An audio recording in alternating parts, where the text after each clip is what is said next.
गंगा का हम सब अमृत पान कर रहे हैं। गोविंद। वेद की इस धारा में हमने धर्म के उन गूढ़ रहस्यों को जाना जिसे अंध भक्ति और अंधश्रद्धा के रूप में संप्रदाय और सांप्रदायिक विचारधाराएं हमें सत्य से हटकर कुछ सच्चा, कुछ भ्रम से जुड़ा एक नया सच दिखलाती। वेद की इस गंगा में हमारे संदेह धुलते चले गए और अब हमें बहुत कुछ समझ आने लगा। सबसे पहली बात इन ऋचाओं के रहस्यों को जानने में जो हमारे सामने प्रकट हुई वो कि वेद विद्वता की नहीं, आत्मा की थाती, आत्मज्ञान की। और जब जब आत्मस्थ हुआ कोई भी व्यक्ति गया भीतर अपने और उसके अंतर से जो उभरा शब्द वो वेद ही था। चाहे वेद को न पढ़ा लिखा कबीर था, गुरु नानक थे, कोई भी संत,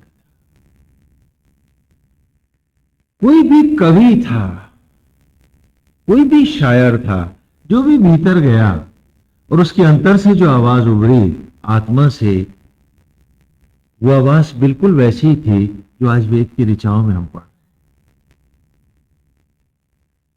ये विद्वानों का ग्रंथ नहीं, आत्मज्ञानियों का विषय। एक बुद्धि ज्ञान है और एक आत्मज्ञान।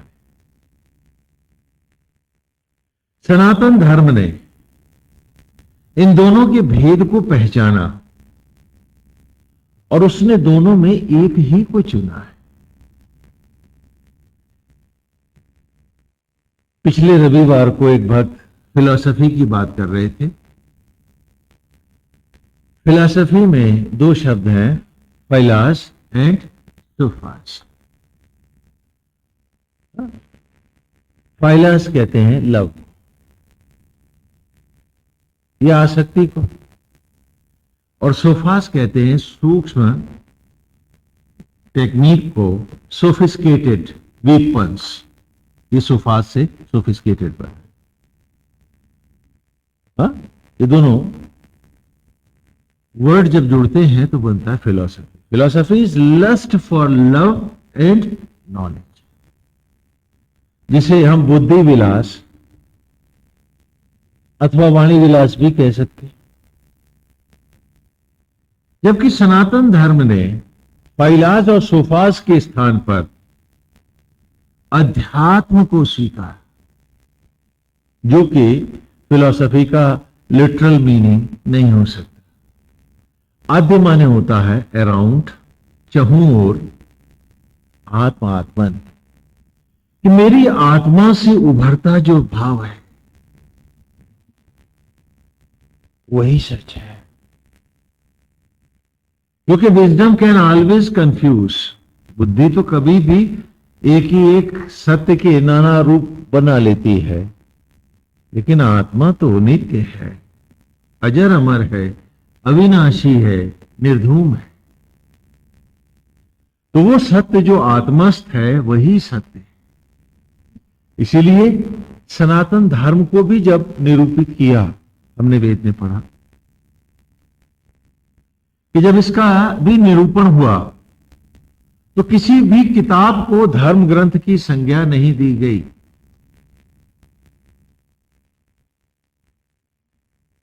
हाँ, जैसा कि अब आप सब जानते हैं और हम इस बात को बहुत बार दोहरा भी चुके हैं कि जब हमने जानना चाहा कि धर्म ग्रंथ का मूल पाठ क्या है, तो वेद ने उत्तर दिया और अभी आगे फिर उत्तर देने वाला है अगली ऋचाओं में। हाँ, ऋग्वेद में भी आएगा, अथर्ववेद में भी कहा, अंति संतम न जहाति अंति संतम न पश्यति देवस्य पश्य काव्यम न ममार न जीर्यते। कि ईश्वर का लिखा काव्य और गीत कागज पे लिखा कोई मरा हुआ अक्षर नहीं हो सकता, क्योंकि जिसके छूने से मट्टी शिशु हो जाती है, उसके हाथ की लिखी किताब कौन सी होगी जो कहीं एक जगह पड़ी होगी और जीवित ना होगी। इसलिए ईश्वर का लिखा कोई भी ग्रंथ है, कोई भी काव्य है, तो वो सचराचर है, जीव मात्र उसके अक्षर, हम सब।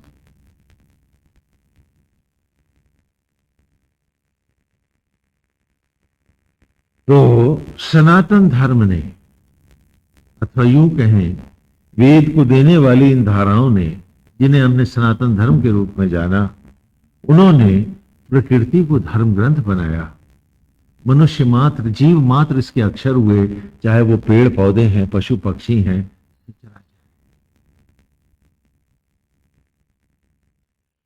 हाँ, कि nature is the only book of dharma. तो कहा कि बाकी ग्रंथ कैसे आए, तो कहा ये भाष्य ग्रंथ, expected commentaries to the main volume है, और वो वॉल्यूम नेचर है, जिससे आत्मा, नित्य आत्मा, आत्मा को हमने सनातन कहा है, आत्मा जो है जिसे निरंतर लिख रहा है, इस प्रकार आत्म धर्म का नाम सनातन धर्म।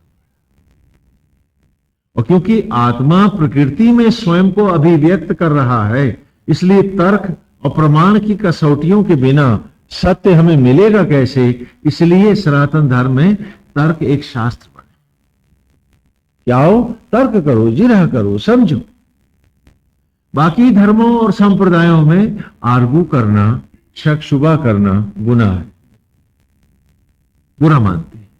हमारे यहां आप तर्क कर सकते हैं, खूब कीजिए, जब तक अच्छी तरह से न स्वीकारें आप अस्वीकार कर सकते हैं।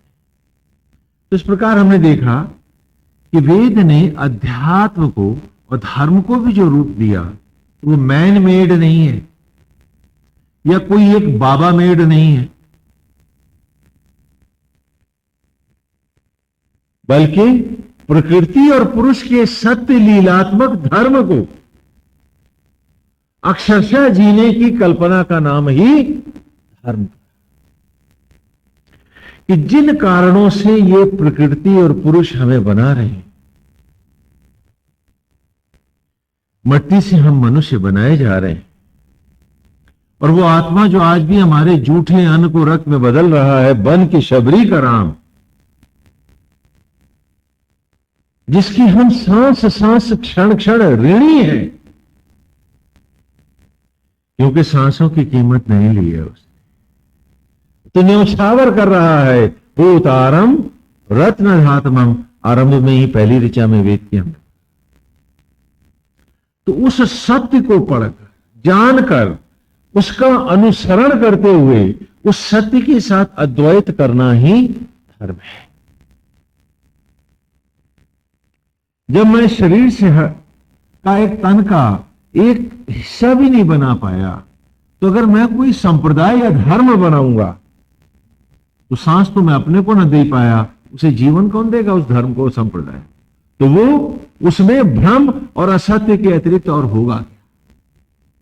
इसीलिए वेद ने कहा कि हम प्रकृति को ही धर्म ग्रंथ और आत्मा ही उसका लेखक मानेंगे। आत्मा में ही परम जोड़ परमात्मा, तो परमात्मा परमेश्वर का जो लीला अवतार है वो कौन है? घट घट वासी आत्मा है, यही राम है, यही कृष्ण है, हमारी कथा। और इन्हीं के माध्यम से हम बच्चों को गुरुकुल में पढ़ाते हैं। अक्सर आप आरती में गाते हैं, देखिए मैं आपको आपके शब्दों की तरफ ले चलता, कहा ना, हर वाक्य भले किसी कवि के मन से निकला वो वेद है। आप गाते हैं पितु मातु सहायक स्वामी सखा, गाते हैं ना भजन में, ऐसे तो गाते हैं। तो पितु ऋग्वेद की पहले ऋचा में हमने गाया, हे आत्मा तू ही पिता है, सा ना पितेव सुनवे अग्ने सुपायनो भव चस्वा ना स्वस्थ है। तो कवि ने तो अनायास गाया था, लेकिन वेद ने तो आरंभ में ही कहा कि आत्मा होकर तू ही सचराचर का पिता है। और जब मातु की बात आई तो तीसरे सूक्त में ब्रह्म ज्वालाओं में कहा कि तू ही मातु है। सखा, प्राणवायु होकर तू ही सखा है हमारा, सहायक है हमारा। और स्वामी चौथे सूक्त में जब आए, हमने कहा हमें तो अपनी आत्मा का ही वर्ण करना है, उसी को अपना स्वामी बनाना है, हमें तो उसी से भावरे लेनी। स्वामी भी आया। और पांचवें सूक्त में अब सखाया स्तोम भाषा, सखा भी आ गया। वो कवि क्या जानता था कि जो अनायास अनहद उसके अंतर से आत्मविभोर होकर के जो भाव प्रकट हो रहा है वो और कुछ नहीं, वेद ही है।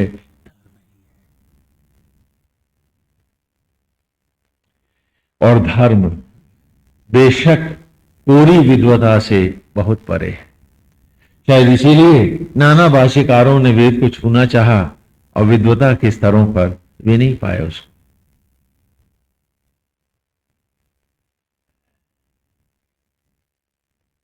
सूक्त सूक्त हम अपने को पढ़ते आए, अचानक हमारे सामने एक बड़ा दिव्य, एक अद्भुत, एक अजीब विचित्र स्वर्णिम कल्पना लेकर के वेद प्रकट हो गया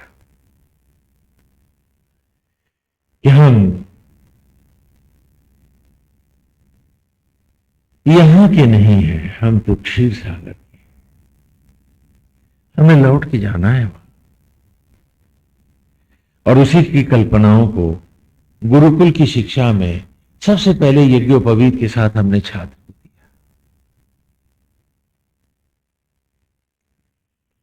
हाँ, जिसको कि दोहराने की जरूरत नहीं है, अब आप सब लोग अच्छे से जान चुके हैं कि जन्मना जायते शूद्र, ब्राह्मण क्षत्रिय वैश्य शूद्र की जो भी व्यवस्था है संस्कारात, संस्कारों के बाद ही होती है।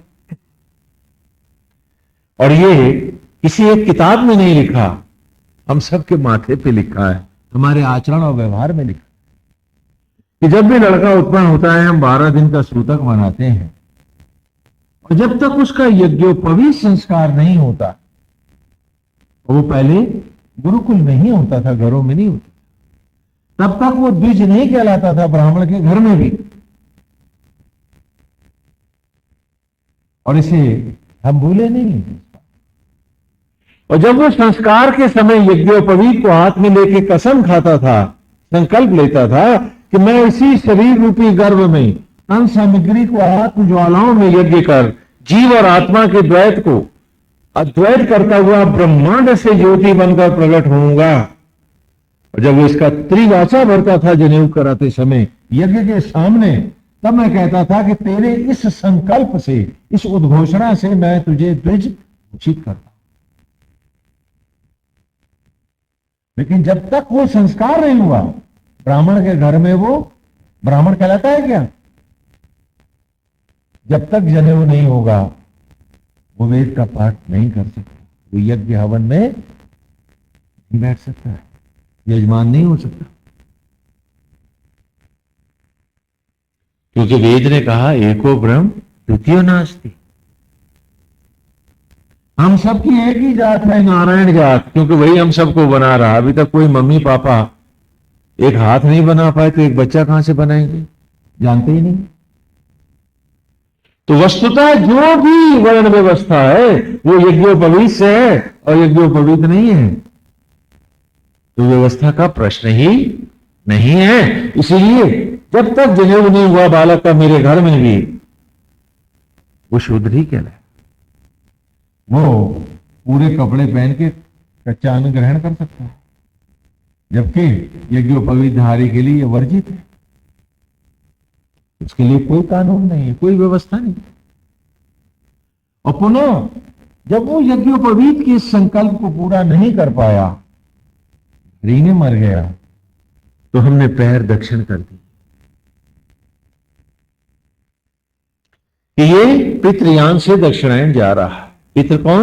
वो पेड़ जिनकी फल, जिनकी वनस्पतियों से बना है, वो पेड़ ही तो शरीर के पितृ हैं। और अब इन्हीं की गोद में, इन्हीं की लकड़ियों में ही तो चिता की लकड़ी अग्नि के साथ ही जाएगा, पितृयान से जाएगा, धूम्र मार्ग से जाएगा। और मरते ही मैंने जनेऊ तोड़ा और इस जन्म का एक शूद्रता का दिन और जोड़ के 12 ही को क्या कर दिया? 13 ही, पुनः महाशूद्र हो गया। तो स्पष्ट है कि जन्म से अथवा मृत्यु से इस व्यवस्था को कुछ लेना देना कभी नहीं रहा है। बाद में संप्रदायों ने और बिरादरीवाद ने इसको जैसा चाहा वैसा इसका दोहन किया, मुझे उससे भी यहां कोई तात्पर्य नहीं।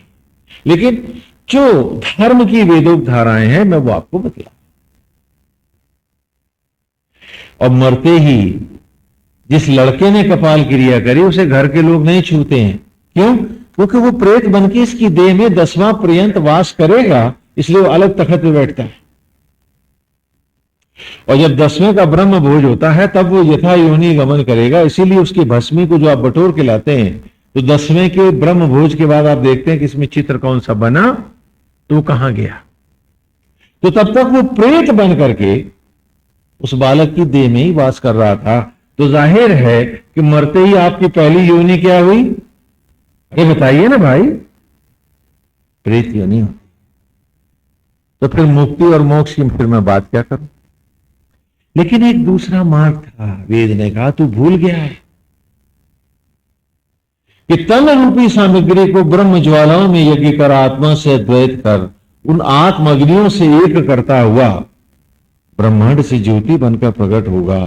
तत्सवितुर वरेण्यम, जो गायत्री मंत्र देता हूं मैं तुम्हें जनेऊ के साथ। मैं आपकी किसी जाति भावना को ठेस नहीं लगा रहा, लेकिन जो धर्म ने दिया है वही पढ़ा। मेरी भावना अब मैं किसी को आक्षेप लगाने की नहीं है। आपकी बिरादरी आप जाने, आपकी जाति आप जाने, लेकिन जो धर्मोक्त है, जो वेदोक्त है, जो संप्रदायों से पूर्व का है, मैं वही बदला रहा हूं।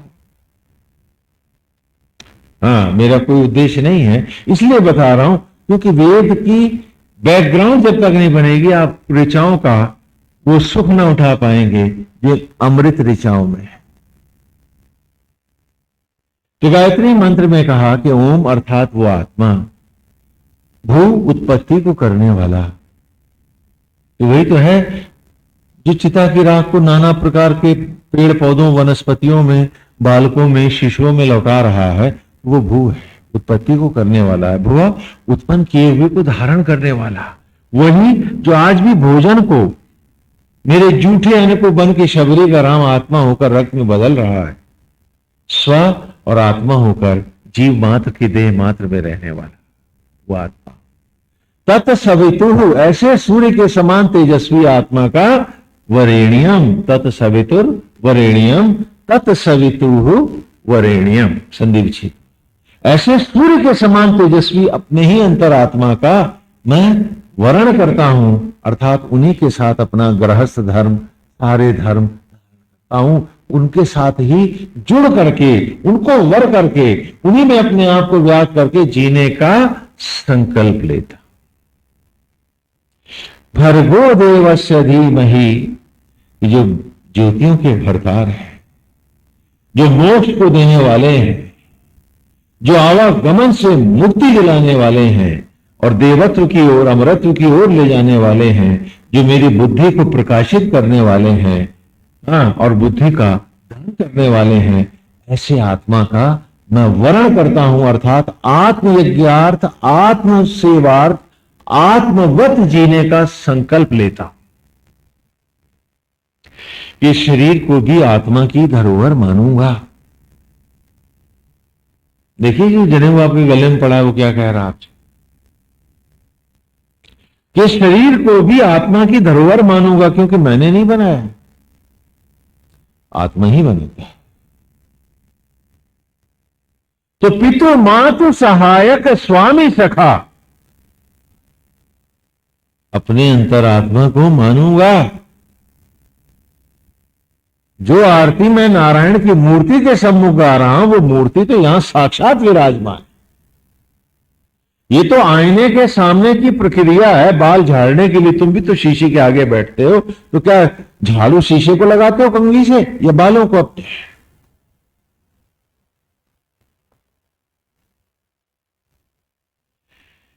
कि मैं बिल्कुल एब्सोल्यूटनेस में, वननेस में ही आत्मन तुम्हारे साथ जीऊंगा।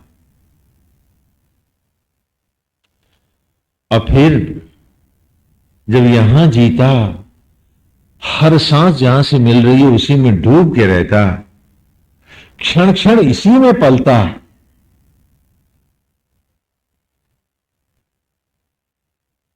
तो बेशक देव यान से, देव माने आत्मा, आत्मा रूपी यान से, ना कि पितृयान से, लकड़ियों के यान से, मैं ज्योति बन के जाता।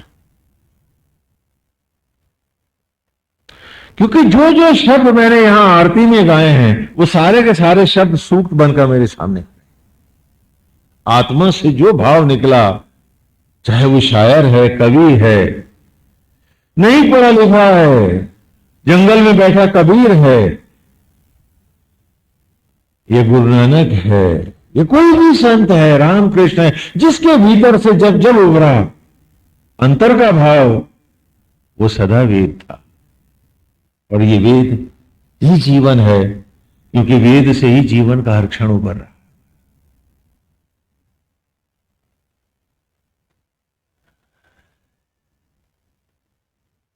हमें उसे अपना सर्वस्व मानकर जीना है।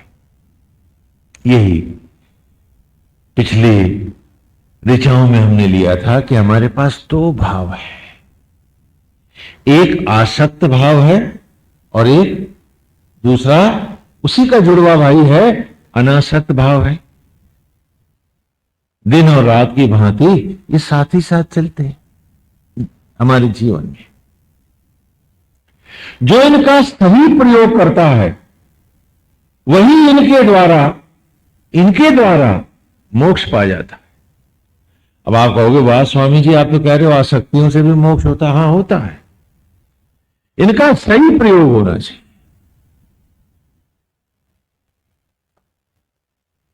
कोई चीज धरती पर बुरी नहीं है, विज्ञान भी बुरा नहीं है, साइंस में क्या बुराई है? यदि इसका सदुपयोग हो, बुराई है, बम बनाएंगे तो धरती का विनाश करेंगे, लेकिन इसी विज्ञान से हम मनुष्य के जीवन को अमृतमय भी तो बना सकते।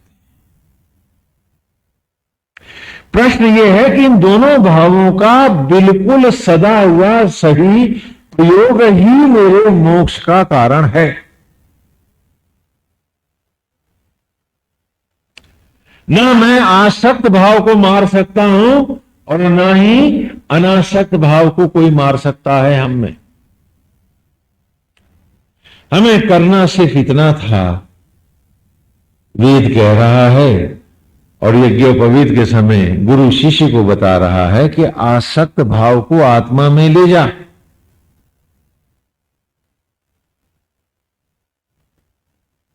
तो सहज ही अनासक्त भाव बाहर आ जाएगा।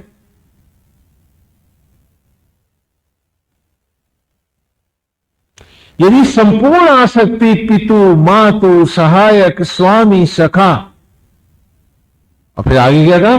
तुम ही एक नाथ हमारे हो। और ये बात थी, बिल्कुल झूठ बोला था हमने, क्योंकि बाकी सारे नाथ बाहर थे, इनके सामने तो हम नाटक कर रहे थे। पितु हमारा अलग था, मातु अलग था, स्वामी अलग था, सखा अलग था, घर द्वार अलग था इनका, और गाय इनके आगे रहे थे। आसक्त भाव बाहर बाहर खड़ा था और हम अनासक्त कहां थे? इन्हीं से अनासक्त थे। तो तुमसे क्या लेना देना? बस जयराम जी की हो जाए काफी है। वेद ने कहा इसी को उलट दे, इसको उलट दे।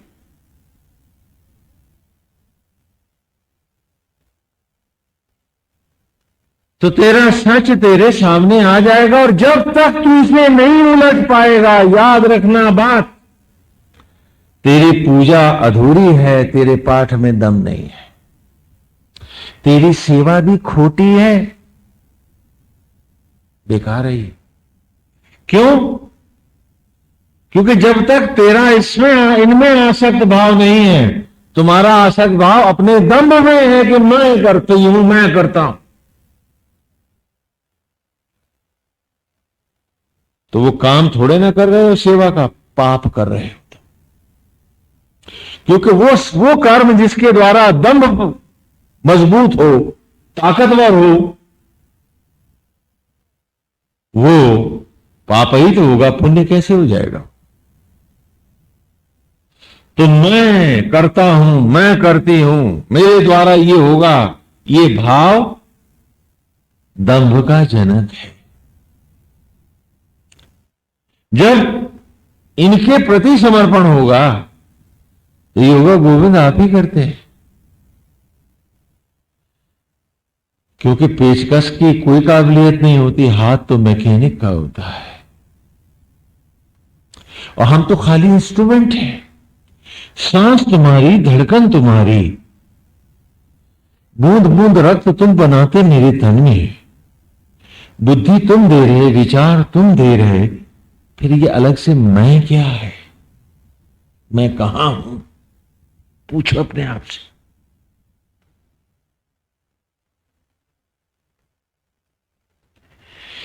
कि तन का एक रोमकूप न बना, आने वाला अगला क्षण मैं न देख पाया, जान पाया, घर से बाहर क्या हो रहा है मैं देख सकता नहीं, इतना ज्ञानी हूं तो फिर कहां चौधरी हूं मैं? पूछो अपने आप से। जिस दिन मांझने लगोगे अपने आप को, जिस दिन धोने लगोगे अपने आप को, उस दिन सत्य तुम्हारे जीवन में उतरेगा।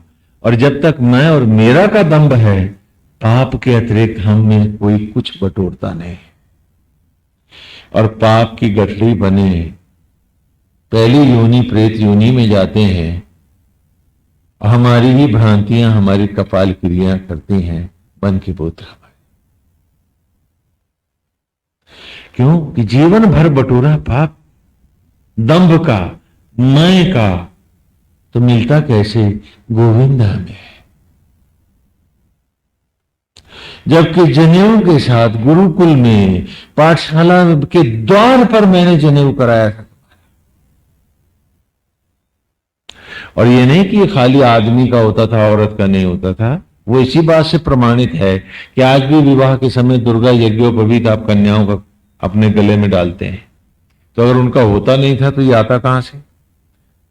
तो खाली एक परिस्थिति के कारण जब लड़कियों की शिक्षा दूभर हो गई, बंद करनी पड़ी हमको विदेशियों के प्रभाव के कारण, तो घर ही में वो जनेऊ दुर्गा जी की मूर्ति पे डाल के घर ही में कन्या को पढ़ाने लगते थे। तो विवाह के समय वो गांडी, वो यज्ञोपवीत उसको दे दिया जाता था। तो वो कोई तर्क का, चर्चा या लड़ाई झगड़े का विषय आज भी नहीं होना चाहिए। समझदार आदमी समझ सकता है कि अगर ना होता तो दुर्गा यज्ञोपवीत विवाह में क्यों कराते? सारे ब्राह्मण, क्षत्रिय, वैश्य सभी लोग जो जनेऊ को मानते, आज भी कराते नहीं कराते? होता है नहीं आप लोगों के यहां?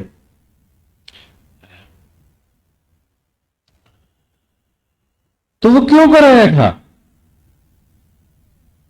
कि शिक्षा कहीं फाइलाज और सोफाज में न फंस जाए, अध्यात्म में रहे।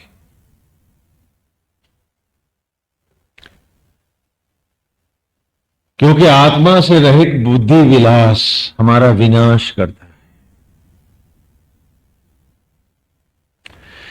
ज्ञान वही है जो आत्मस्थ भाव से मिले हम, वही सत्य है।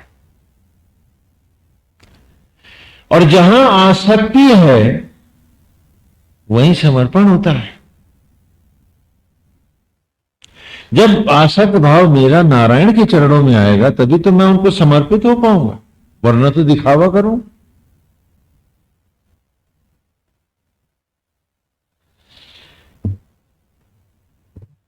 Attach your self with your supra conscious. अपने आत्मा के साथ अपने आप को जोड़ लो। आउटर वर्ल्ड में सहज ही डिटैच हो जाओगे। और जितना डिटैच होते जाओगे उतना सुखी होते जाओगे, जितना अटैच होते जाओगे बाहर उतना दुखी होते जाओगे। लेकिन ये कहो कि तुम डिटैचमेंट को जीवन से हटा सकते हो या अटैचमेंट को जीवन से हटा सकते हो, ऐसा नहीं है। इनका सही प्रयोग करना सीखो। एक रस्सी है जिसके सहारे से तुम कहीं भी खूंटे से बांध करके नाला पार कर सकते हो, लेकिन उसी रस्सी से फांसी भी तो ले सकते हो। हाँ, तो वो जो तुम्हारे जिंदगी के नदी नाले पार करा सकती है रस्सी, वो तुम्हें फांसी भी दे सकती है वही रस्सी। और अनजाने ही अपने हाथों से गला अपना बांध दोगे और कहोगे कि मार गए तुम्हें कोई।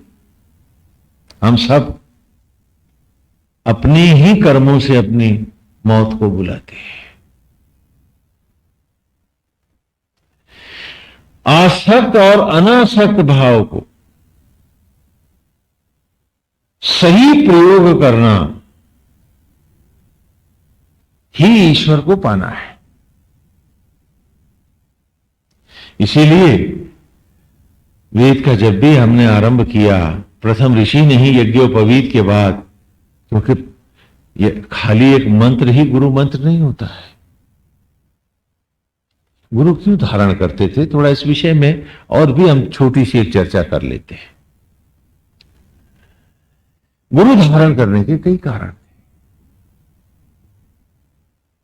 वैसे तो आत्मा ही गुरु है हम सबका, क्योंकि जीवन के गुरुत्व को जो धारण करे गुरु तो वही है। इसलिए आगे वेद में हम आपको पढ़ाएंगे, इंद्रो दीर्घाय चक्षस, ये आत्मा आपके अतिरिक्त कोई दूसरा दीक्षा गुरु नहीं। लेकिन फिर भी एक गुरु परंपरा भारत में सनातन धर्म में रही है। हाँ, और इसके बाकी कई तरह के रूप अभी सभी संप्रदायों में रहे हैं। क्यों है ये? उसका कारण है, एक नहीं अनेक कारण है। एक, वो जो मुझे मार्ग दिखाए, मेरी आत्मा से जोड़ दे, मुझे वेद के इस उन्नत मार्ग पर चला दे, तो वो भी आत्मा की भांति ही, ईश्वर की भांति ही उसी प्रकार पूज्य है जैसे आत्मा ही यज्ञ का अधिष्ठित देव है। और जब आचार्य आता है पहले श्लोक में हम कहते हैं आचार्य को अपनी आत्मा जैसा जान करके इसका वर्ण करो, उपाचार्य को अपने प्राणों का प्रतीक मानकर वर्ण करो, और जो बाहर ये यज्ञ की वेदी है अपनी आत्मा के ब्रह्म ज्वालाओं के रूप में, ब्रह्म अग्नियों के रूप में इसे धारण करो। और ये जो सामग्री है, ये शरीर है तुम्हारा, और जीव रूप तुम ही यजमान हो, भीतर भी और बाहर भी। तो ठीक उसी प्रकार यहां गुरु को धारण करने की एक परंपरा अवश्य रही है और आज भी है। गुरु धारण करने का सबसे पहला कारण है कि जब तक बीज नहीं पड़ेगा पेड़ कैसे होगा। जब तक बीज नहीं पड़ेगा तो अंकुर कहां से आएगा, पेड़ कैसे होगा, फल कैसे लगेंगे। तो आध्यात्मिक जीवन का भी तो मुझे कहीं एक बीज तो डालना ही होगा। तो कोई एक ऐसा व्यक्ति, कोई एक ऐसा व्यक्तित्व, कोई एक ऐसा उन्नत रूप मेरे सामने होना चाहिए कि जहां मैं अपने आप को सत्य के बीज के साथ जोड़ के रख सकूं।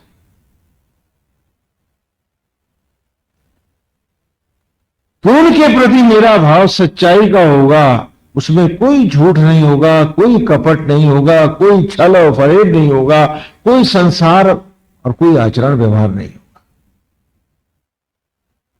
क्योंकि कोई एक जगह तो होनी चाहिए, कहीं एक मेरा सत्य का बीज तो मेरे जीवन की मिट्टी में आना चाहिए, नहीं तो पौधा कहां से आएगा। छलांग लगा के मोक्ष पाना आसान है क्या? तो कहीं ना कहीं तो एक बीज डालूं मैं, न कि एहसान करूं मैं उन पे। और यदि हम उनसे सच ही नहीं बोल पाते, यदि उनके सामने हम अपने आप को पूरी ईमानदारी से रख ही नहीं पाते, तो प्रयोजन का तो जब है ही नहीं, तो बीज ही नहीं है, तो जमीन का क्या बात करें।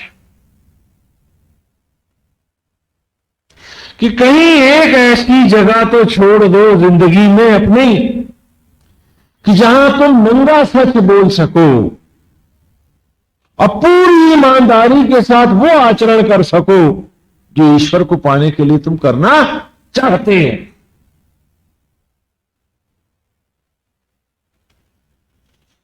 ये पहला कारण है गुरु धारण करने का। यदि उसके सामने भी झूठ बोलना है, उसके सामने भी आडंबर करना है, यदि उसके सामने भी प्रपंच करना है, तो बीज के लिए तो कोई जगह ही न छोड़ी, तुम्हारा उद्धार कैसे होगा? खाली एक मंत्र फुकवा लेने से कुछ नहीं होगा, तुम्हें सोचना होगा, विचार करना होगा।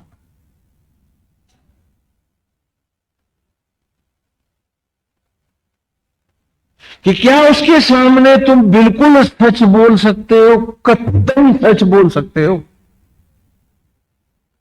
क्या उसके सामने तुम सारे झूठ फरेब को, हर तरह के बेहुदे आचरण को, छल और दिखावे को समाप्त करके नंगा सच बोल सकते हो?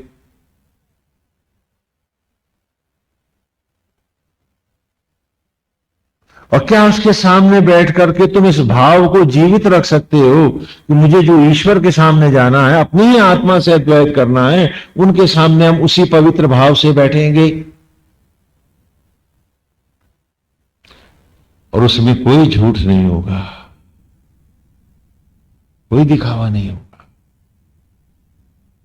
तब तो वो गुरु है और तुम शिष्य हो।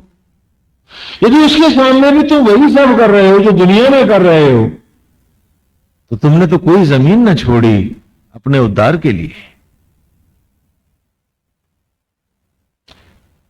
तो तुम सोचते हो कि तुमने खाली मंत्र रट लिया है। मैंने एक उदाहरण दिया था तोते का, पोपट का। एक आदमी ने तोता पाला, तो सबने कहा भाई ये तोता जो है, तू अकेला रहता है और तोता भी है, और बिल्ली आई तो इसको खा जाएगी। तो कहने लगा मैं ऐसे मंत्र दे दूंगा बिल्ली से बचने का।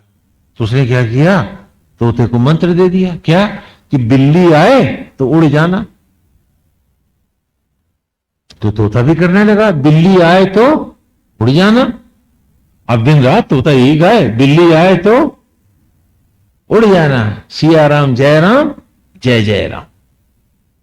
बिल्ली आए तो उड़ जाना, और तोता गाता रहा, बिल्ली आए तो उड़ जाना, बिल्ली आ गई तो पूरा तोता खा गई। अब कैसे उड़ जाना ये तो बताया नहीं, खाली मंत्र दे दिया। शायद वही मंत्र आप लोग भी चाहते हैं अपने गुरुजनों से। अरे पहले पूछिए अपने आप से, भाई आप काहे को इधर जा रहे हैं? इधर जाने का कोई मतलब है? क्या आप अपने में अपने आप को मानते हैं कि अभी भी आपके जीवन में कुछ सच जिंदा बचा है बाकी, जिसे आप बीज देंगे गुरु के चरणों में? कुछ है?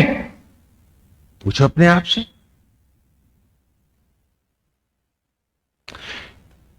वरना ये गुरु चेला संवाद धंधा ही तो है। हमें ध्यान है कि जब ये ढांचा आश्रम का बन गया था, जबरदस्ती लोगों ने घेर घार के भी ले आए कि नहीं साहब अब नहीं जाने देंगे, 9 दिन की बात नहीं, अभी तो आपको रुकना पड़ेगा। जैसा भी हुआ तो कहना स्वामी जी अभी आश्रम तो बन गया। बोले हाँ। बोले अब चेले बना। मैं क्यों, क्या बात है? अरे कहने नहीं, खर्चे कहां से निकलेंगे यहाँ के? हमने कहा हाँ बात तो ठीक कह रहे हो, चेले नहीं बनाएंगे तो आमदनी ही नहीं होगी, आमदनी नहीं होगी तो खर्चे कैसे निकलेंगे, है ना? हमने कहा चेलों के सहारे तो हम जी लेंगे, लेकिन जिनका कपड़ा पहने हैं उस गोविंद के सहारे कब जिएंगे? तो बोले क्या? हमने कहा सुनो, यहां ये सब पुराण नहीं होगा। यहां किसी से कोई इच्छा नहीं करेगा। हम तो आगे को ईश्वर जानेंगे कि नारायण आप ही आए हैं, प्रभु आप ही पधार रहे हैं, क्यों आप ना हो तो ये रूप भी कहां है। तो हम तो आगत को ईश्वर जानेंगे, उसके पैर की धूल से अधिक कोई कामना हमारी ना होगी, सेवा करेंगे उसकी, ये सोच करके कि नारायण का बनाया है, हमारा पूज्य है। यह आश्रम तो इसी भाव में चलेगा। बोले तब तो यहां सब भूखे मरेंगे। हमने कहा उसी के लिए बनाया है, उसी के लिए बनाया है कि जो मेरे साथ उसकी राह में भूखा मरने को भी तैयार हो, वो बैठ जाओ, क्योंकि इस आश्रम में कोई धंधा व्यवसाय नहीं होगा, नहीं होगा। हम तो आगत को नारायण जानेंगे, उसी की सेवा करेंगे। यदि अपने आत्म भाव से वो श्रद्धावश जो सेवा कर जाता है, उसे प्रभु का दिया हुआ प्रसाद जानकर आगे सेवाओं में लगा देंगे, लेकिन इच्छा उसके पैर की धूल से आगे हमारे मन में भी ना होगी। देखा हम तो ऐसे ही जिएंगे। तो कहने लगे अभी पहाड़ से आया, दिमाग खराब है इसका, हाँ अभी देखा नहीं है इसने भुखमरी क्या होती है, हाँ तो कुछ दिन के बाद इसका दिमाग सही हो जाएगा। तो कुछ लोग रुक गए और 4-5 साल बाद वो भी साथ छोड़ गए हमारा, ये कहते हुए कि न करता है न करने देता। अरे और किसी के साथ जुड़े होते तो 2-4 मकान तो और बन ही गए होते। अब बबुआ हंस रहे हैं, जानते हैं सब। गोविंद बेटे, अगर तुम्हारे पास डालने को थोड़ा सा सच है तो वेद आज भी तुम्हें मोक्ष दे सकता है, आज भी तुम इस अमृत मार्ग पर चल सकते हो। यदि थोड़ा सा सच है बीजने के लिए तो आगे बढ़ो। और यदि वो बीज डालने के लिए है ही नहीं तुम्हारे पास, तो खेत क्यों जोत रहे हो जब बीज ही नहीं है। क्या इतनी सच्चाई बाकी है? इस बार हम नारायण के ही को, आत्मा को ही ईश्वर मानकर, गोविंद को ईश्वर मानकर आज हम सत्य का बीज डालेंगे।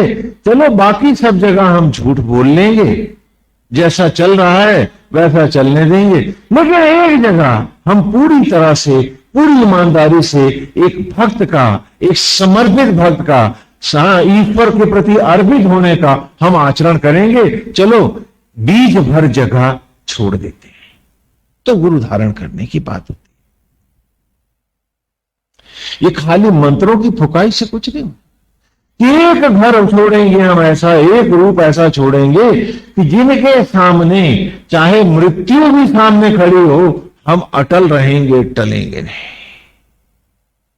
कोई थोथा दंभ विचार, कोई कपट मन में नहीं आने देंगे उनके सामने। ये जब भी मन में उनका विचार उठेगा तो हम मन को धो डालेंगे, उनके सामने मैले नहीं आएंगे कभी। जब ये भाव आए तो गुरु और शिष्य की बात होती है। ये पहला कारण था कि वो जो सत्य के आचरण के बीज डालना चाहते हैं। मैं महाभारत से एक उदाहरण देता हूं कि आप में से हर व्यक्ति चाहे कि एक साथ संसार से, आज संसार की जिस झंझावत में फंसे हो, आप दुकानदार हो, नौकरी पेशा हो, घर द्वार है, पत्नी बच्चे हैं, नाते रिश्तेदार हैं, अब सबके बीच में आपको लग रहा है कि आप बिल्कुल अलग थलग पड़ जाओगे, आप आचरण नहीं कर सकते, तो चलो बीज ही डाल देते हैं और वक्त के साथ इस पौधे को मजबूत करते जाएंगे। फिर किसी के नहीं सुनेंगे, गोविंद के रास्ते ही चले जाएंगे। इतना यदि कर सको, एक साथ जंप करके तो कोई पार कर नहीं सकता। एक उदाहरण देते हैं, महाभारत से पहले भयंकर संग्राम चल रहा है, युद्ध हो रहा है, भयंकर संग्राम चल रहा है। आज द्रोण विकराल हो गया है। उसने दुर्योधन से कहा है कि आज जो भी उसके सामने आएगा उन्हें संगारेगा। वो गाजर मूली की तरह पांडवों की सेना, आचार्य द्रोण बन के सेनापति कौरवों के काटे जा रहे हैं। पांचों भाई भयभीत हैं कि आज गुरुदेव तो साक्षात यमराज हो गए हैं, इनसे कैसे निपटा जाए। कहा वासुदेव क्या हो रहा है ये? युधिष्ठिर कहते हैं हे कृष्ण देखो ये क्या हो रहा है। गोविंद ने कहा क्या हो रहा है? बोले क्या आपको दिख नहीं रहा? देखिए वो आज द्रोणाचार्य कौरवों का सेनापति बनके किस तरह से युधिष्ठिर कहते हैं मेरी सारी सेनाओं को गाजर मूली की तरह काट रहा है। लगता है आज सूर्यास्त से पूर्व हम पांचों भाइयों को भी गिरा देगा, धराशायी कर देगा। हे गोविंद हम तो आज हार जाएंगे। भगवान मुस्कुराते हैं। वासुदेव कहते हैं युधिष्ठिर क्या तुम्हें दिख रहा है? क्या तुम्हें दिख रहा है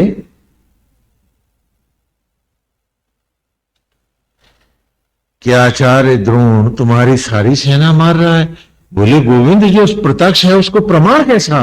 वो देखिए कैसे लाशें गाजर हमारे सैनिक कट कट के गिर रहे हैं, यूथपतियों तक का किस प्रकार वो संहार कर रहा है। तो कहा तुम्हें अगर दिख रहा है कि द्रोण तुम्हारी सेना को मार रहा है तो द्रोण को रोकने का एक ही उपाय है। बोले क्या?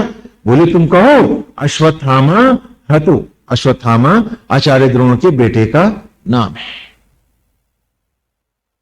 कहने लगे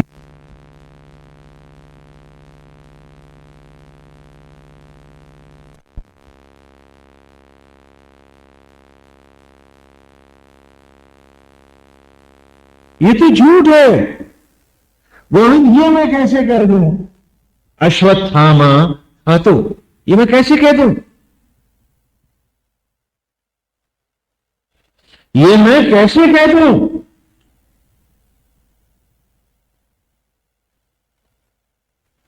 मैं झूठ नहीं बोलूंगा। कहा तो फिर कटने दो सैनिकों को, हार जाओ। चलने ये भी तो नहीं हो सकता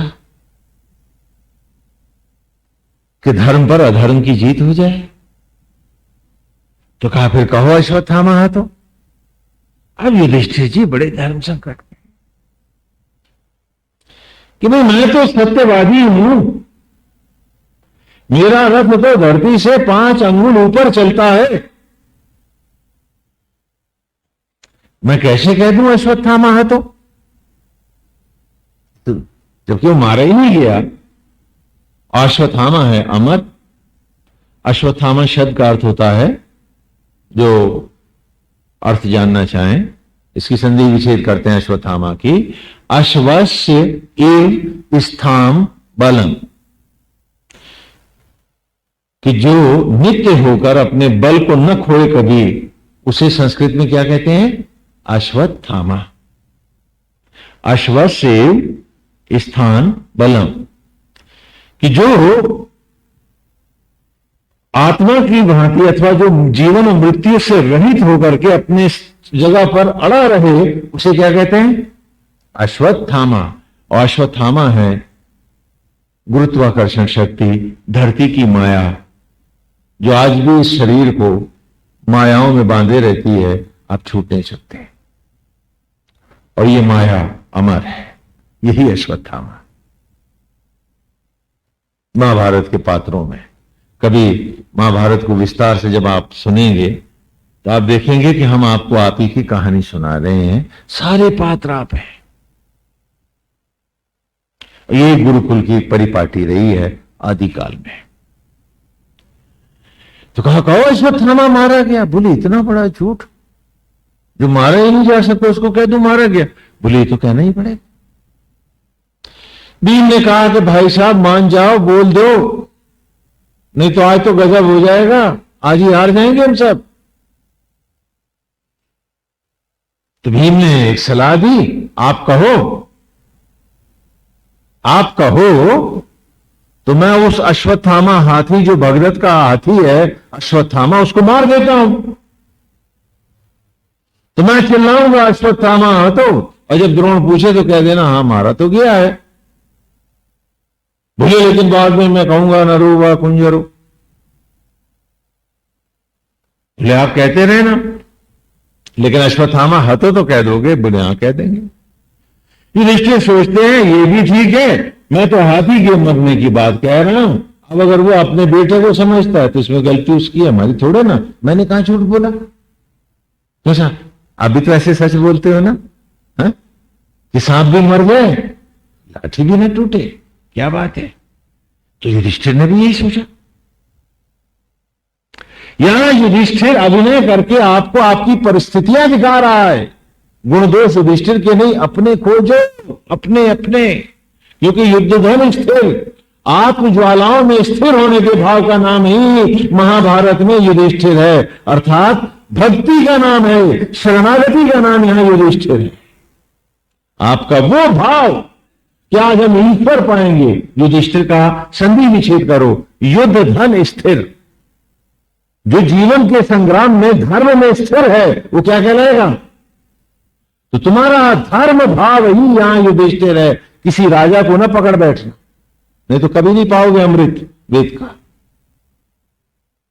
वहां महाविष्णु की दया से, नारायण की दया से सारे पात्र भगवान की ही विभूतियां हैं, चाहे वो दुर्योधन है या दुशासन है। और ये सारी विभूतियां भगवान ने क्यों प्रकट करी है, महाविष्णु ने अपने साथ ये लीला अवतार को धारण किया है कि सारी विभूतियां जो भगवान के साथ पात्रों के रूप में प्रकट हुई हैं, तुम्हारे जीवन के नाना भाव हैं, इन्हें पढ़ो।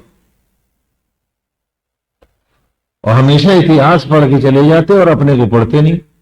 अब इतिहास सुधरेगा कि तुम सुधरोगे। और इतिहास तो गया, उसने सुधरना नहीं, और तुम इतिहास ही सुन रहे थे तो तुम सुधरोगे कैसे। तो सावधान होकर के अपने अपने पात्रों को अपने भीतर भी पढ़ते जाना, जो भी हम उदाहरण दें। हाँ, क्योंकि थोड़ा महाभारत अब गुरुकुल में मेरे पास बैठ के पढ़े होते तो मुझे ज्यादा देर नहीं लगती, सीधा वेद पढ़ाता चला जाता। हाँ, लेकिन जानता हूं कि इतना सरल कर रहा हूं, फिर भी पता नहीं किसके कितने पल्ले पड़ेगा। देखते हैं। एनीवे, गोविंद हरि। तो युधिष्ठिर यानी जो धर्म पर स्थिर भाव है, मेरा प्रभु पाने का जो समर्पित भाव है, जो शरणागति का भाव है, उसका नाम यहां क्या है महाभारत में, युधिष्ठिर। हाँ, वो मेरे भीतर है, हम सबके भीतर है, अपने अपने भाव टटोलो। तो युधिष्ठिर ने कहा भाई कह दूंगा, देखो धर्म विचलित है।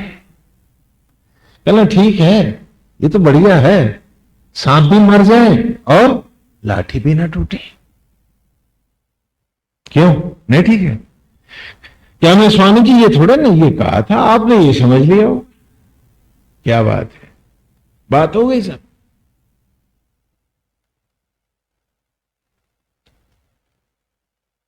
और जो ऐसा करता है उसका कोई मंत्र नहीं होता, कोई गुरु नहीं होता। क्योंकि गुरु धारण करने गए था कि एक जगह तो हम ईमानदार रहेंगे, यदि हम वहां नहीं रहे तो कैसा मंत्र और काहे का गुरु।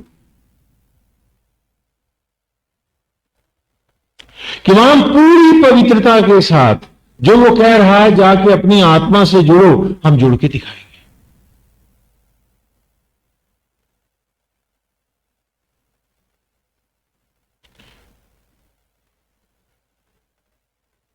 क्योंकि यदि वो गुरु होगा और सन्यासी होगा तो अपने प्रति कभी नहीं रह जाएगा, आपको आपकी आत्मा में ही झुकाएगा, वहीं आपका कल्याण है।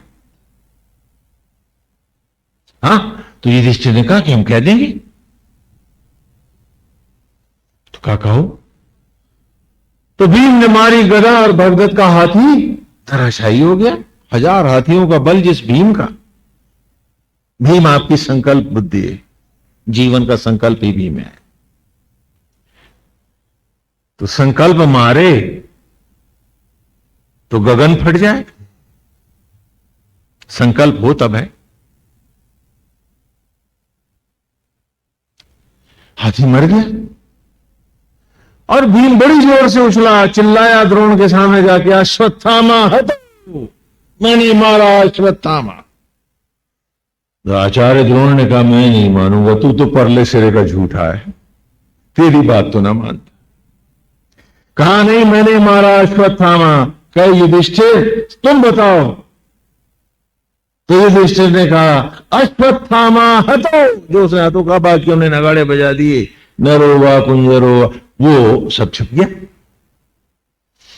आचार्य द्रोण का ने तो प्रतिज्ञा कर रखी थी कि जिस दिन अश्वत्थामा मारा गया मैं उसी वक्त हथियार फेंक दूंगा। उसने हथियार फेंक दिए और निहत्था मारा गया। आचार्य द्रोण बेटे की हत्या की बात सुनकर, मारे जाने की बात सुनकर,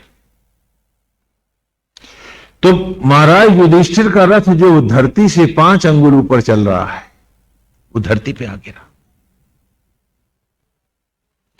कहने लगे वासुदेव तुमने झूठ बुलवाया ना, तो देखो मेरा सत्य नष्ट हुआ, तो मेरा तो रथ जमीन पे आ गया। तो भगवान पूछते हैं कि युधिष्ठिर कौन सा झूठ कह रहे हो तुम? बोले यही जो कहलवाया था अश्वत्थामा हतो। कहा नहीं युधिष्ठिर, अश्वत्थामा हतो कहने से ये रथ तुम्हारा धरती पर नहीं आया था। बोले तो फिर? बोले ये नरोवा कुंजरोवा के चक्कर में रथ जमीन पर है कि तुम पाप भी करना चाहते हो और हिपोक्रेट होकर के, मुखौटा लगा करके पाप से बच भी निकलना चाहते हो। इस पाप का कोई उद्धार नहीं होता, इस पाप का कोई उद्धार नहीं होता है, फिर जन्म जन्म नहीं होता है। युधिष्ठिर धर्म जानता था कि तुम्हारे अंतर में अभी अज्ञान है। क्या ज्ञान है? कि केशव देखो द्रोण मेरी सारी सेना मारे दे रहा है। जब इतने अज्ञानी थे और उसका आचरण भी कर लेते तो तुम्हारा गुरु भी तुम्हें क्षमा कर देता, तुम्हारा आत्मा भी तुम्हें पाप नहीं लगाता। लेकिन ये जानते हुए कि तुम पाप कर रहे हो, तुमने बात को, वाक्य को घुमा करके कहा है, तुम महापाप किए हो, तुम्हारा उद्धार कैसे हो? सोचो। कहा ये नरोवा कुंजरोवा कहने से ही रथ जमीन पर आया है, क्योंकि अगर तुम अज्ञानी ना होते तो तुम कहते कि वासुदेव क्या कर रहे हो, नारायण ये क्या कर रहे हो, ये कौन सी लीला कर दी आपने कि बन के द्रोण अपनी ही सेना खाए जा रहे हो, क्योंकि हर ओर तो गोविंद आप ही हो। युधिष्ठिर तो तुम ये वाक्य कहते, लेकिन तुम में जितना अज्ञान था, यदि उसका बाहर उतना ही आचरण कर लिए होते तो धर्म एक बार तुम्हें जरूर क्षमा कर देता, ये रथ धरती पर नहीं आता।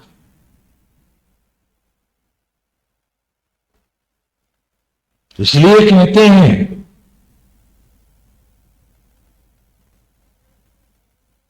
कि पहले अपने जीवन में उस उद्देश्य को, उसकी प्रबलता को तो लाओ, नहीं तो क्या मंत्र से क्या कुछ तुम कुछ और सौदा खरीदने की सोच रहे हो कि एक खजाना और हो जाएगा, कुछ माल वाल खरीद लेंगे, लोगों को आशीर्वाद दे देंगे, उनकी लॉटरियां निकल आएंगी। क्या काहे के लिए गुरु मंत्र धारण करना चाहिए? क्या मतलब है तुम्हारा? क्या तुम्हारे पास इतना सा सच है बीजने के लिए कि एक जगह आप झूठ नहीं बोलेंगे, कोई फरेब नहीं करेंगे, कोई नाटक नहीं करेंगे, कोई दिखावा नहीं करेंगे, और पूरी तरह से आज्ञा में अपनी आत्मा से अद्वैत कर, आसक्त भाव को, जैसे वो कह रहे हैं, भीतर लाकर और अनासक्त भाव को बाहर रखते हुए, अपने अंतर आत्मा से ही जुड़ते हुए, तब करते हुए आगे चलेंगे। ये विचार नहीं है तो मंत्र की बात क्या? कहते हैं उस गांव ही नहीं जाना तो फिर नाम काहे लेना?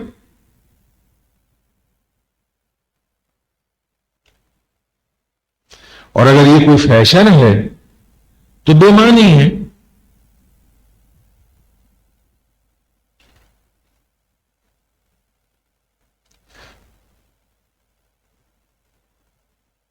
क्योंकि गुरु एकलव्य ने एक मूर्ति को बनाया था, द्रोणाचार्य नहीं बने तो उसकी मूर्त बने तो वो धनुर्धर हो गया था। सवाल तेरे भाव का है। गुरु कृपा तो बाद में है, पहले ही बता तेरे पास वो शिष्य भाव है जो एकलव्य के पास है।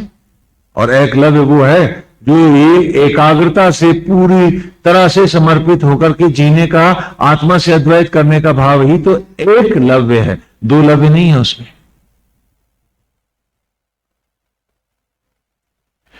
क्या एक जगह हम सच बोल सकते हैं? और यही गायत्री मंत्र है ना? हम में कोई भी व्यक्ति एक बारगी तो जीवन में परिवर्तन ला नहीं सकता, तो चलो एक छोटा सा बीज डाला जाए। हुआ क्या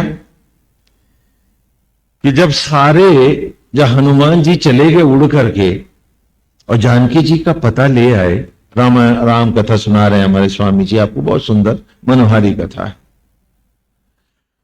तो उसके बाद भगवान श्री राम सैन्य बल के साथ चले, सुग्रीव, अंगद, सभी लोग, जामवंत और पूरी सेनाओं के साथ, यूथपतियों के साथ विशाल सेना चली भगवान राम की और आई सागर के किनारे। अब सागर बीच में खड़ा है, लंका पार है। चंद वानर दौड़ के पहुंच जाएंगे, बाकी सेना कैसे जाएगी राम की? बाकी सेना राम की कैसे जाएगी वहां तक? सागर अवरोध बना हुआ है।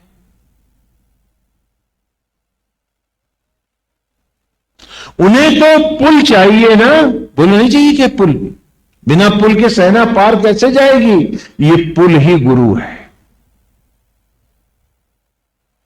कि जो उड़ के सीधे आत्मा से न जुड़ पाए, वो गुरु के नाम का एक पत्थर गुरु के रूप में धारण करे, किसी के चरणों में झुके और फिर पत्थर पत्थर डालता जीवन के भवसागर से पार निकल जाए।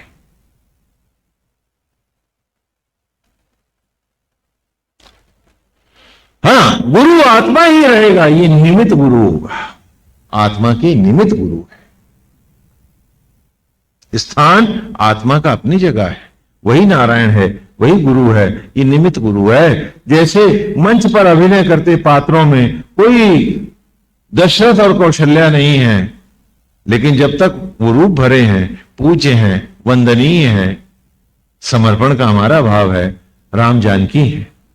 भले रूप के हटते ही वो दो लड़के हैं, तो हमें उनके हटे रूप से नहीं लेना, हमें तो रूप से मतलब है। बोलो, समझ में आ रहा था? तो ये भाव था, ये भाव है यहां उसको धारण करने। अन्यथा जब भी वो वेद पढ़ाएगा तो आपको आपकी आत्मा से ही जोड़ेगा।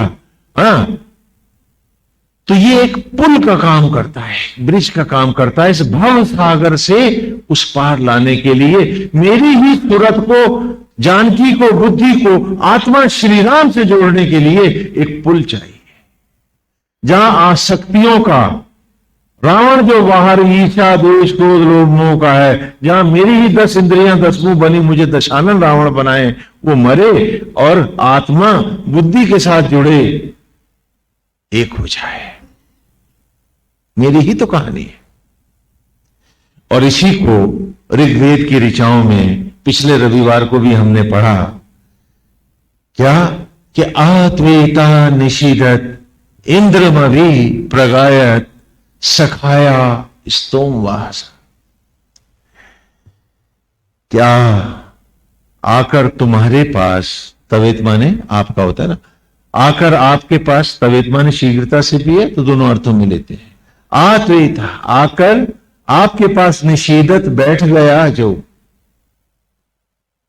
इंद्रम अभी अपनी ही ब्रह्म ज्वालाओं के सामने अंतर्मुखी होकर, वो जीव जो आकर आज आपके पास बैठ गया, प्रगायत, यज्ञ होने के लिए, आपका वर्ण करने के लिए, सखाया, मित्र भाव में, स्तोमवासा, संपूर्ण यज्ञों को धारण करने वाले उस परमेश्वर आत्मा के पास।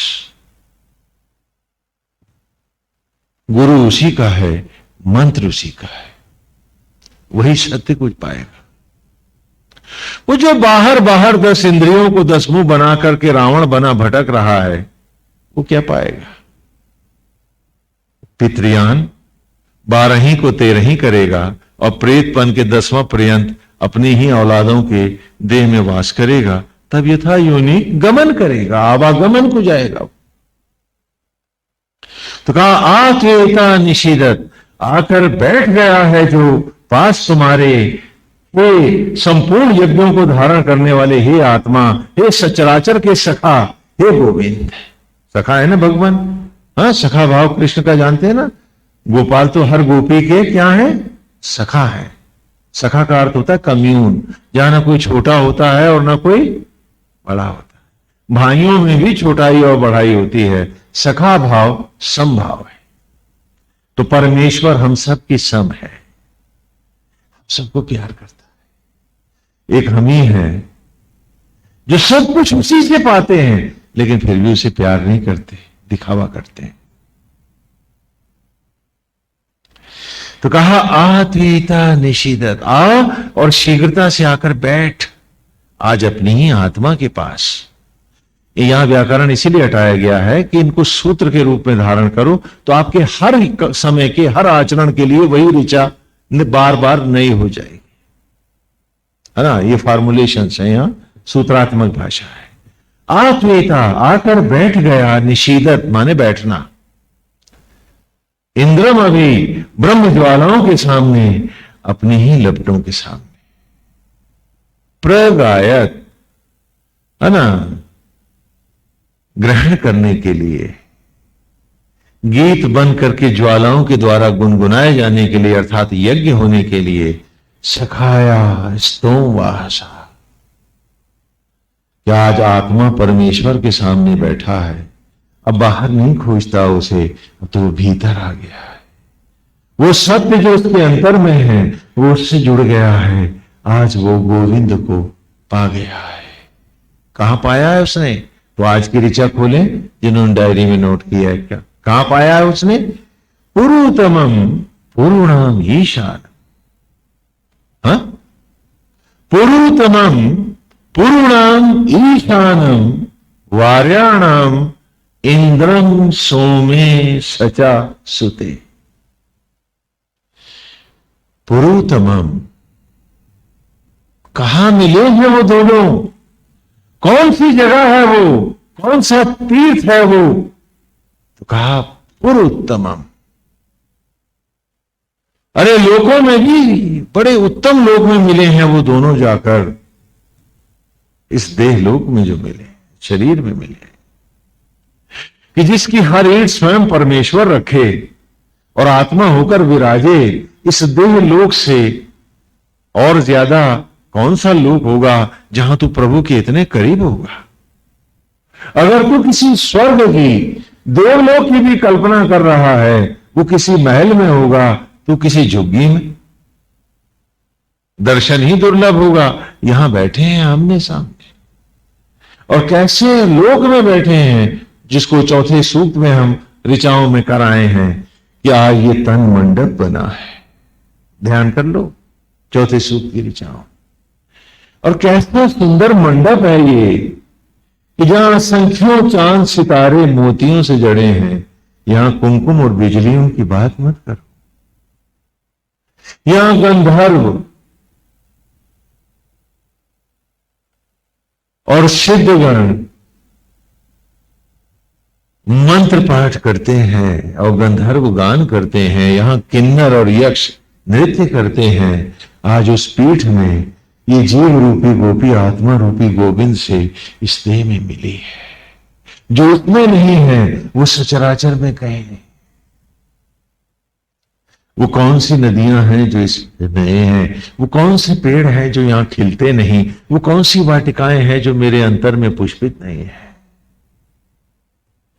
आज वरण है गोदा इद्रे वतो मद, आज भावरों का भाव चढ़ाया है, मन झूम झूम जाता है। जैसे पृथ्वी उन्मादनी सी सूरज की चारों ओर भावरे ले रही है, आज मेरे ही अंतर में तन मंडप बना है। आज आत्मा वर है, श्रीवर है, और गोपी जो है आज वधू बनी है। मिलन है, सिद्ध गण चारण गंधर्व आज मंगल गान करते। आज उस मंगल ध्वनि में मिलन है मेरा, जहां असंख्यों सूर्य हैं, सहस्त्रों ग्रह और नक्षत्र हैं। सज रहा वो मंडप जहां मिलन मेरा हो रहा उससे। मेरे ही अंतर में कितना विशाल मंडप है। जिसकी हर ईंट स्वयं परम ब्रह्म ने रखी है, क्योंकि बॉडी का सेल वही बना सकता है, हम में से कोई नहीं। ऐसे दिव्य धाम में मिले हैं तो कहा पुरुतमम, देह लोक में पुरुत्तम, उत्तम लोक में मिल रहे हैं, पुरुणाम, और उत्तम लोकों में भी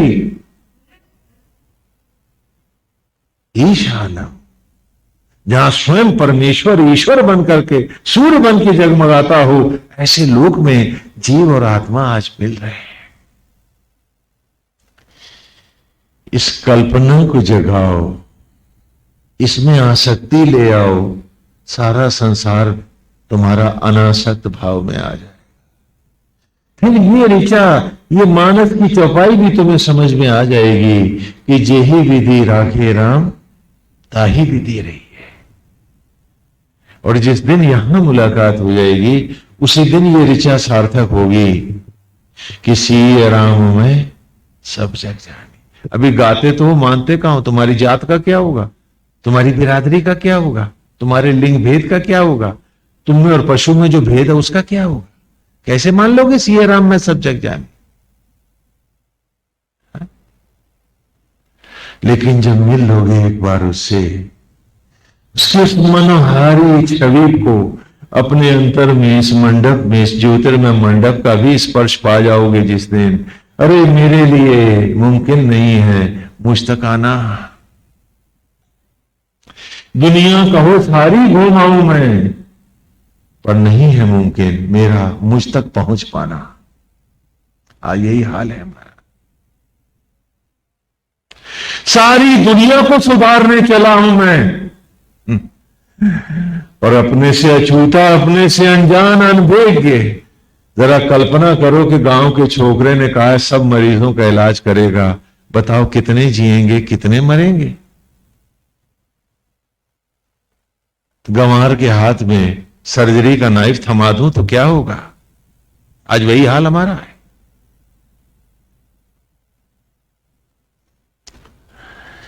कहा मिले हैं अंतर में अपने, पुरुतमम पुरुणाम ईशानम। और लोकों में भी कैसा लोक है जहां परमेश्वर स्वयं सूरज बना है। गीता में गोविंद ने कहा, हे अर्जुन, मैं सहस्त्रों सूर्यों को तेज देता हूं। हम नहीं समझ पाए थे, लेकिन आज इस ऋचा ने हमें दिखाया है कि सिर्फ यही सच है, क्योंकि आत्मा सूर्य ईशान हो जाए देह से बाहर। अरे 1000 नहीं 10,000 सूरज भी तुम जगा दो, क्या मेरी मुर्दा आंखों में रोशनी आएगी? क्या मैं देख पाऊंगा क्या? तो कहा पुरुतमम, आज की ऋचा में आओ, इसके अमृत को बिलो कि पुरुतमम, उत्तम ऐसा दिव्य लोक है।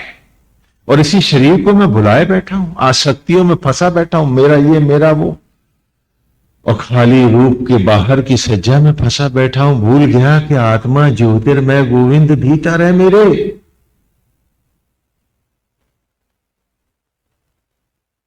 मुझे बाहर किसी को नहीं रिझाना है। अरे हर घर को झांक कर एक आवाज देनी है, वो देख सूरज है बैठा है तेरे भीतर। तेरी हर अतृप्ति सहज तृप्त हो जाएगी। अपने घर के भीतर देख, वहां झांक, इन खिड़कियों से बाहर मत आ। बाहर तूफान भारी है, आवागमन की आंधी चल रही। अरे झुक भीतर, बैठ अपने पास, भीतर हो जा। देख वो बैठा है तेरे भीतर, मत भाग बाहर। इतना ज्यादा मत भाग बाहर कि तुझसे तेरी ही उंगली छूट जाए और अंधेरों में तू दौड़ करके भी तो अपने आप को न संभाल पाए, और फिर आवागमन की उस गहरे अंधेरे गड्ढों में तो गिरता चला जाए, तो गिरता चला जाए। झांक भीतर, कितना सुंदर मंडप है तेरे अंतर में। इस सुखद कल्पना को जगा। आसक्तियों के साथ जीना है तो आसक्तियों को भीतर ले आ। जी जाएगा सुख से और मिल जाएगा तुझे नित्य सुख धाम। मत भटक बाहर, मत भटक बाहर। कि पुरुतमम, उत्तम लोक है तेरा ही। पुरुणाम ईशानम, कि लोकों में भी महासूर्य लोक है, जहां स्वयं परमेश्वर सूर्य सा जगमग ज्योतिर्मय श्रीवर बन के बैठा है। वार्याणाम, तेरा वरण करने आया। मिलन उससे होनी है, वरण उससे करना चाहता है। गाता है तत् सवितुर वरेण्यम, माइक लगा करके, और स्वाहा। क्या मतलब तेरा? कि सब जले और राख हो जाए? सामग्री को तू दे रहा है, आहुति सामग्री का उद्धार हो जाएगा। अरे पगले, तेरा कब होगा? अपनी भी तो बात कर। जल सामग्री का भीतर, चल भीतर अपने। पुरुतमम पुरुणाम ईशानम वार्याणाम। आज वरण के क्षण है, तुझे दुल्हन से सजना है, और तू इंद्रियों की खिड़कियों से बाहर भटक रहा है, झूठ में, फरेब में, प्रपंच में, चौधराहट में, मेरे तेरे में। अरे देख, वो भीतर बैठा है तुझे वरण करने के लिए। छोड़ ये झूठे नाटक, डाल दे बीज आज तू भी सत्य का, अगर कुछ बाकी है तो। मान ले पत्थर को भी भगवान, तो वो भी तेरा उद्धार कर देगा मूर्ति बन करके। लेकिन तेरे में कुछ सच बाकी है, पूछ अपने आप से। कहा पुरुतमम पुरुणाम ईशानम वार्याणाम। और वो वर्ण भी क्यों कर रहा है तेरा? इंद्रम सो में, ब्रह्म ज्वालाओं की अमृत से जोड़ने के लिए।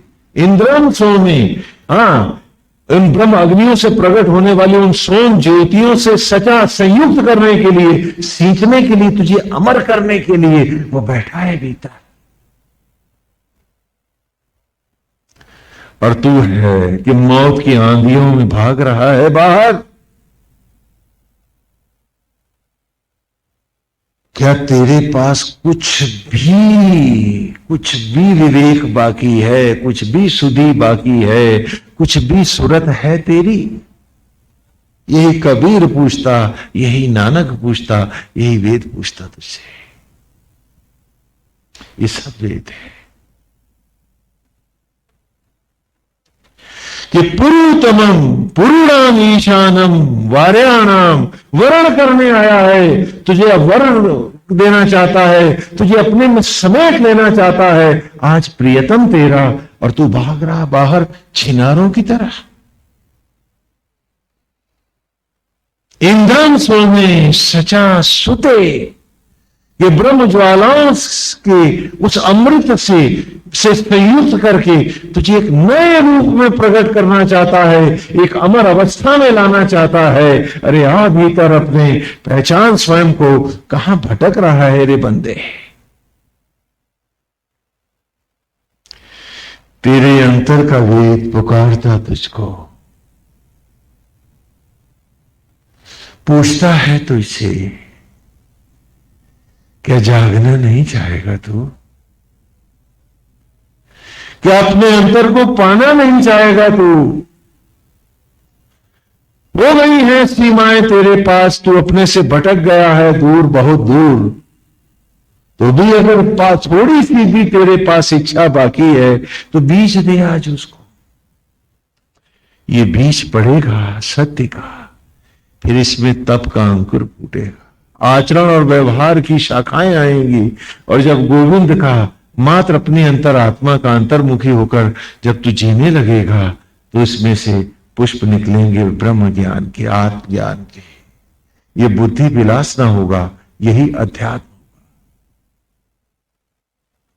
और तब मोक्ष रूपी फल लग जाएगा। लेकिन क्या एक बीज भर सत्य है पास तेरे? पूछ अपने आप से, पूछ अपने आप से। न सुधार दूसरों को, हर कोई अपने वक्त के साथ सुधरता है। अपने को सुधार ले तो सब जग सुधर जाएंगे। अभी तो पूछ अपने आप से कि क्या उस कोरे बुद्धि विलास को तथा कथित उस पोथाई ज्ञान को सबको फेंक करके एक नारायण की शरणागति में अपने ही अंतर में अपनी आत्मा में आना चाहता है, इस मनोरम झांकी में का दर्शन करना चाहता है और उस अजर अमर को प्यार करना चाहता है जो बैठा है भीतर तेरे? पूछ अपने आप से कि कैसा प्यार करने वाला है वो तेरा। कहा था भर्गो देवस्य धीमहि धियो यो नः प्रचोदयात्। आप कह रहा हूं इंद्रम सोमे सचा सुते, कि वो सिर्फ वर्ण ही नहीं कर रहा है, तुझे उस अमर ज्योतिर्मय उस धरातल पर गगन पर उतारे लिए जा रहा है, यहां फिर पीछे आने वाली गति नहीं है। जो श्रीमद् भगवत गीता में उसने कहा कि शुक्ल कृष्णे गति हेते जगता शाश्वते मते एक याति अनावृत्ति अन्यावर्तते पुनः, कि दो गतियां हैं इस शाश्वत जगत की। एक सकाम मार्ग है, धूम्र मार्ग है, जिसका पितृयान है, वो चिता का मार्ग है, जहां शरीर के पितर अर्थात वो पेड़ जिनके फलों से तू बना है उन्हीं की आग में जाता है, क्योंकि आत्मा की आग तूने खो दी है, उसका हुआ नहीं है। और जहां तथाकथित बेटे तेरे जिन्हें भ्रांतियों से तू अपना मानता रहा है, वही तेरी भ्रांतियों के निवारणार्थ बन के यजमान उस चिता को जलाते हैं और कपाल क्रिया करके फोड़ के कपाल तेरा तुझे जीव रूप अलग करते हैं। और जहां फिर कपाल क्रिया के बाद अपनी ही उनकी देहा आसक्ति के कारण तू उनकी देहों में प्रेत बन करके तेरे ही पर्यंत वास करता है, उन्हीं की इंद्रियों से गीता गरुड़ पुराण भागवत सुनता है, प्रायश्चित करता है, 10वां पर्यंत भोज लेता हुआ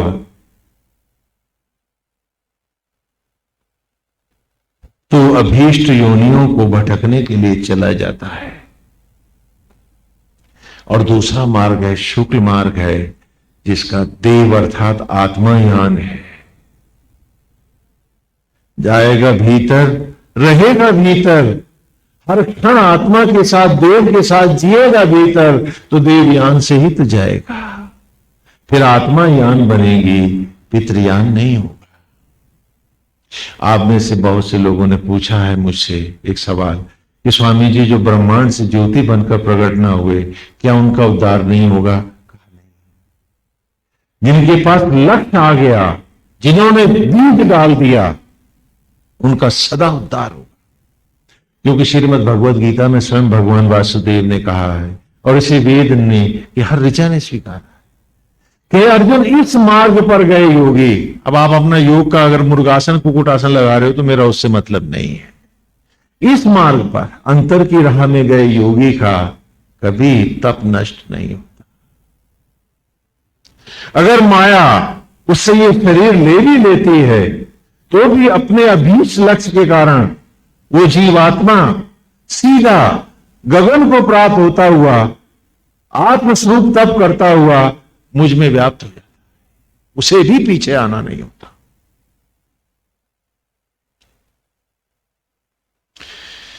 प्रश्न यह है कि उसको जानना, यह गुरु मंत्र था, न कि कान में कोई एक मंत्र आ जाए।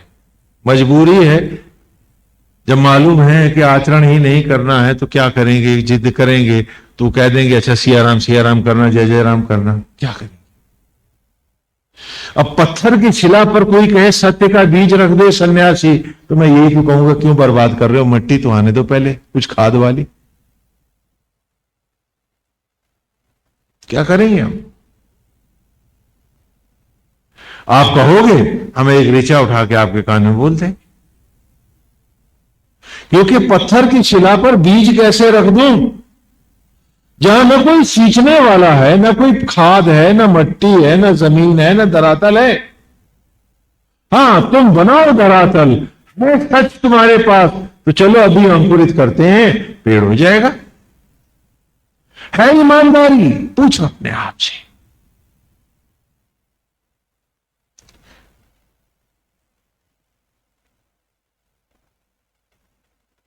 तो आगे बढ़ने की बात भी यही वेद यहां कह रहा है कि जिसने इस अंतर की राह को पा लिया तब उसी का तभी आरंभ हुआ जिसका आसक्त भाव भीतर गया और अनासक्त भाव बाहर आया, और जिसका आसक्त भाव बाहर है उसका तप शुरू हुआ ही नहीं है। यह निश्चित रूप से मान लो। और जो अनासक्त भाव में एक क्षण भी जुड़ गया है और ईमानदारी से जुड़ा है, उसका उद्धार, भगवान ने कहा कि जो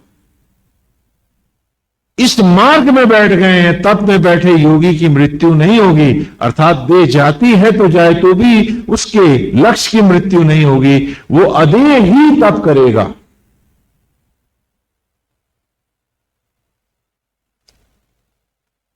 उसका मार्ग नहीं रुकेगा। लेकिन जो आसक्त जगत में, भौतिकताओं में, मटेरियल में ही फंस करके आसक्तियों को ही मैं और मेरा कोई सब कुछ मान रहा है, उसका तप अभी शुरू नहीं हुआ है, ऐसा मानना चाहिए। क्या कि वो तप करने की प्रक्रिया में, जैसे आर्मी लड़ नहीं रही है, क्या कर रही है, कवायद कर रही है फिटनेस के लिए, तो उसको तप के मार्ग में आने की फिटनेस में कवायद कर रहा है। वो जो पूजा कर रहा है, जो माला फेर रहा है, उसका ठीक ऐसे है जैसे पीस टाइम में आर्मी की परेड है। Not that they are warring, but for their physical and mental fitness वो रिहर्सल कर रहे हैं।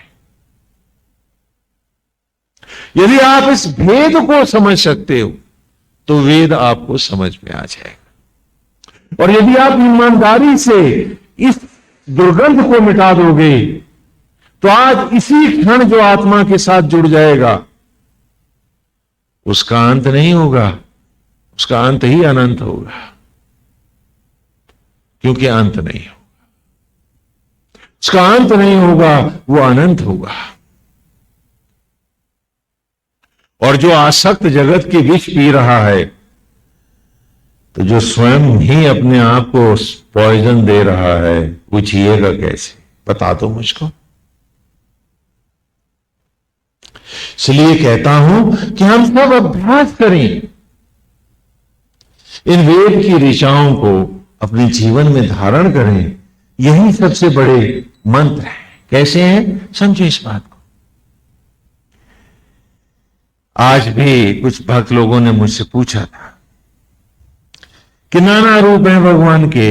मैं बहुत बार बतला चुका हूं आपको, ये रूप जो जितने नारायण के हैं, ये सिर्फ आपकी आत्मा के रूप है, कि जिसको जो मूर्ति पसंद आए अपनी आत्मा को रूप दे दो। कहा प्रभु की मूरत कैसी, कहा भक्त की भावना जैसी।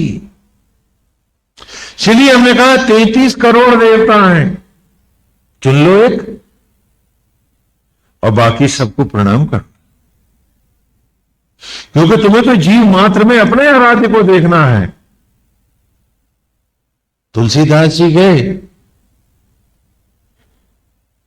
तुलसीदास जी मथुरा गए,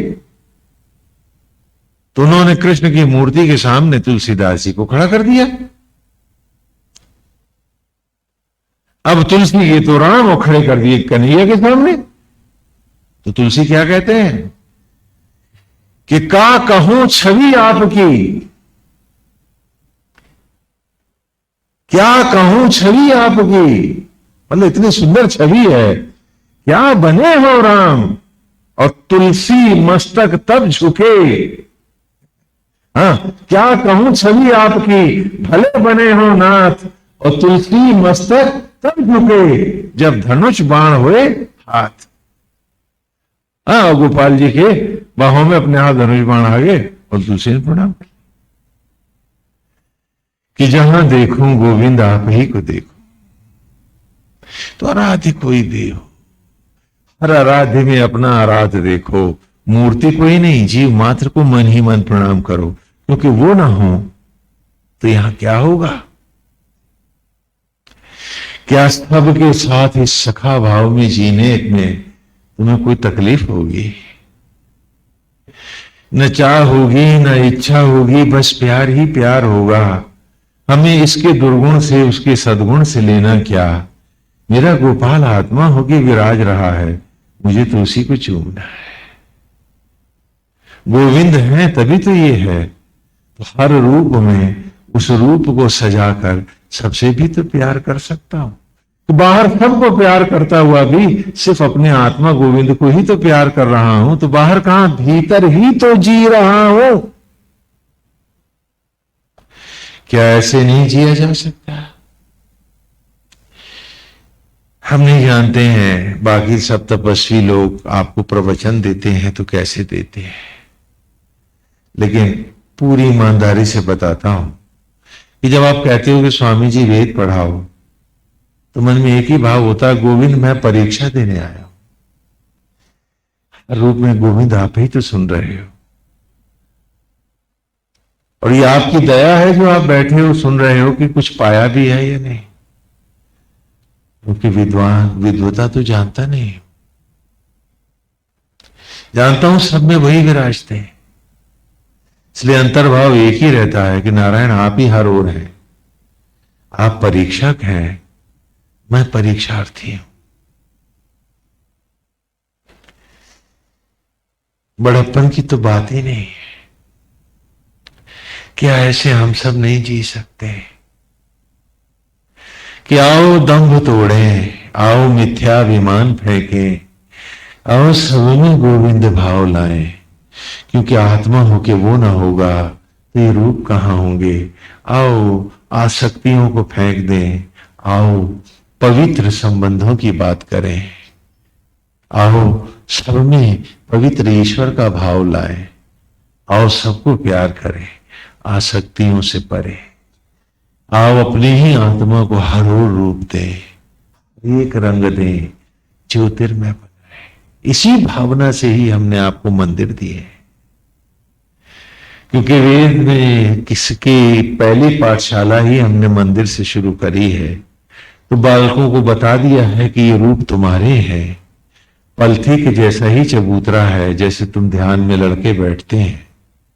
धड़ के जैसा ही गोल कमरा है मंदिर का, सर के जैसा गुंबद है, और उस ब्रह्मचारी बालक के जटाओं के जोड़े सा मंदिर के ऊपर का कलश है।